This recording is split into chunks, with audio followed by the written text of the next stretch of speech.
What are the functions of calcium? Maintaining homeostasis, sir, and excitation, contraction, coupling in cardiac myocytes, and neurotransmitter release. Yes. So all those functions are first to be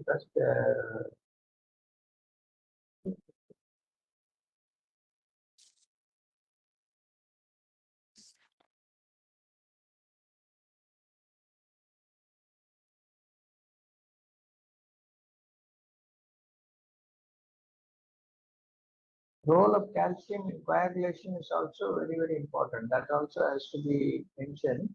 So first, what are the biological functions involving the calcium? Calcium is important for cardiac automaticity. It is important for the excitation, contraction, coupling on myocardial, smooth, and skeletal muscles. All the three of them are very important.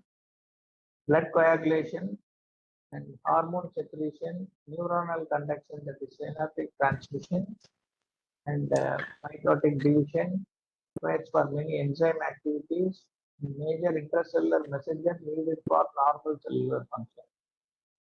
So, of the relevance to anesthetists, the effects of calcium on myocardium, vascular smooth muscle, and blood coagulation are very important. So, the role of calcium on cardiac myocyte and smooth muscle. All of you know how calcium enters from the extracellular compartment. Is calcium intracellular or extracellular element?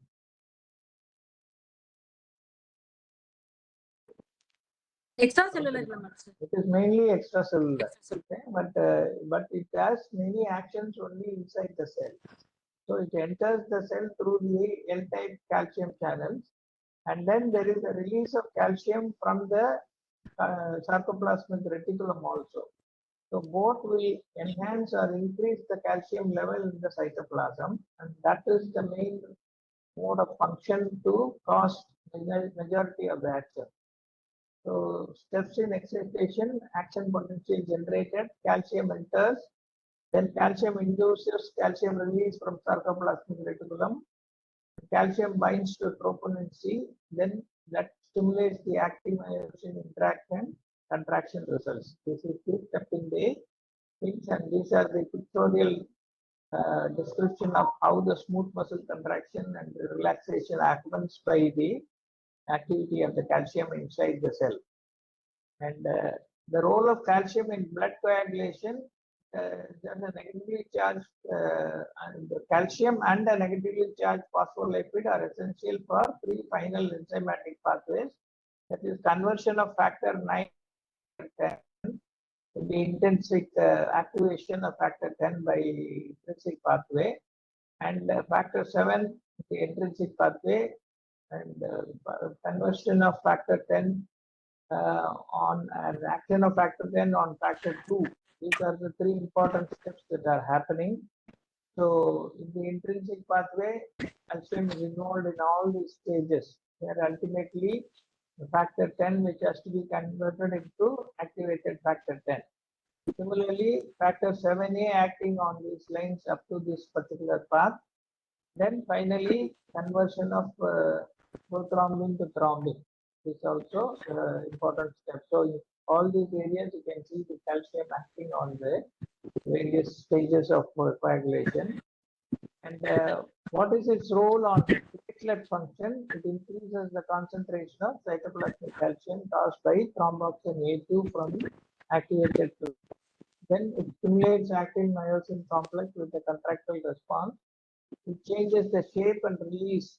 The degranulation of platelet takes place because of calcium.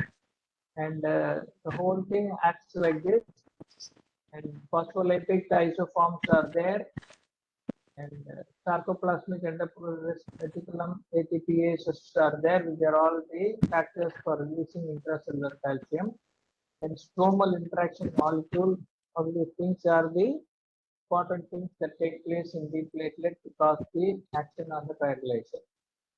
And the homeostasis, 99% of the calcium is in bone, and the normal total calcium concentration in the plasma is only millimoles, it is 225 to 255. 2.55, and milligrams it is 9 to usually 10.5 or 11 also, some books are except for that. And 50% of this is free ionized calcium. 10% calcium is combined with various anions like bicarbonate, citrate, phosphate, etc. And 40% is bound to albumin. So of the plasma, only 50% is a free ionized calcium. The ratio of intracellular to extracellular calcium levels is the concentration in the cytoplasm is at least 1,000 times lower than the extracellular fluid. Sorry, 1 second, I'll just come back.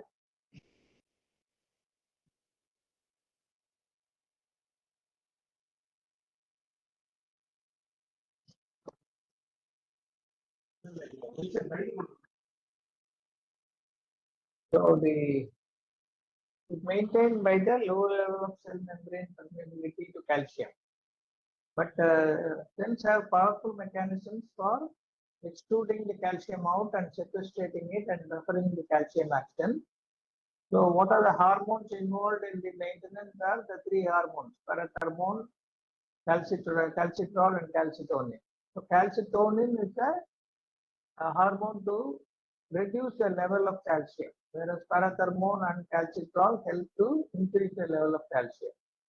So this picture will tell you the homeostasis when there is a rising level of calcium, how the calcitonin is released and how it will push back the calcium into the bones and reduce the calcium level and bring it back to normal level. And if there is a reduction, then how the parathormone and calcitrol help to increase it and bring it back. This one picture will be enough to describe the homeostasis. And coming to calcium and the anesthetics, instead of dwelling too much on hypo and hypercalcemia, I thought these are the things which are more directly involved, because the question is calcium and anesthetics, not the variations in calcium levels. So from pre-medication, midazolam directly relaxes the airway smooth muscles by decreasing the cytosolic calcium and preventing the influx of extracellular calcium, with no effect on the release of stored calcium from the sarcoplasmic reticulum. That is the first and foremost effect. Then coming to the intravenous anesthetic agents, oxybarbiturates exert a vasodilatory action by reduction of the intracellular calcium concentration. Inhibitory effect of propofol on platelet aggregation is related to the reduction in intracellular calcium concentration again. And coming to inhalation anesthetic agents, myocardial depression and vasodilatation are all caused by the effect on altering the flux of calcium to the vascular smooth muscle. So unless calcium enters the smooth muscle or skeletal muscle, contraction cannot happen. So that is how they produce the myocardial depression and vascular dilatation. And myocardial depression produced by inhalation is potentiated by calcium channel blocking drugs due to non-specific calcium antagonism of volatile agents, and is reversed by calcium administration. So if it is a very deep depression, it can be reversed with calcium. Coming to neuromuscular blocking agents, calcium has two opposing actions in the neuromuscular transmission process. In the presynaptically, it decreases the degree of depolarization, which could antagonize a non-depolarizing neuromuscular blockade. Whereas postsynaptically, it decreases the degree of depolarization produced by acetylcholine, which could potentiate the non-depolarizing block. So presynaptically, it antagonizes. Postsynaptically, it is potentiated. Regardless, it will get nullified. So the response to non-depolarizing muscle relaxation seems to be potentiated both in hypo and hypercalcemic state, but are more obvious in the presence of muscle weakness and atrophy. Coming to opioids, opioids increase calcium entry via the L-type voltage-gated sensitive calcium channels as part of their action. So opioid-induced increase in intracellular calcium concentration may be involved in the mechanism of underlying analgesia. And opioid-induced increase in intracellular calcium concentration leads to development of tolerance. And acidemia due to respiratory depression caused by opioid will decrease protein binding with subsequent increase in ionized calcium level. And that is why in the olden days, whenever you want to maintain the patient's muscle relaxation at the end of the surgery, instead of giving muscle relaxant, you can hyperventilate and cause respiratory alkalosis, which will decrease the serum calcium, ionized calcium level, and the patient will remain apneic because the muscles will not respond at the time. So that was one of the purposely done hyperventilation to prolong the muscle relaxation without giving neuromuscular blocking agents, which we were taught in the olden days. And coming to local anesthetic, the cardiotoxicity of bupivacaine may be increased in the presence of hypocalcemia, and they have inhibitory effect on the L-type calcium channels. And tetracaine is found to inhibit both the neuronal and the T-type calcium channels present. Coming to the acid-base statins, level of ionized calcium is affected by pH alterations. Acidosis decreases calcium binding to albumin, increasing ionized calcium, while alkalosis increases the binding, producing a reduction in ionized calcium. So this is what I told you, by hyperventilation, we can reduce the ionized calcium level.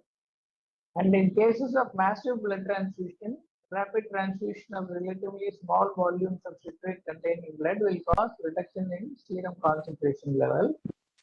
And clearance of citrate from blood is done by combining it with calcium. Calcium citrate will form, and it can be corrected by, it can be exaggerated by hypothermia and increasing the systemic and hepatic blood flow and increasing urine output. And approximately 20% of the citrate can be excreted in the urine.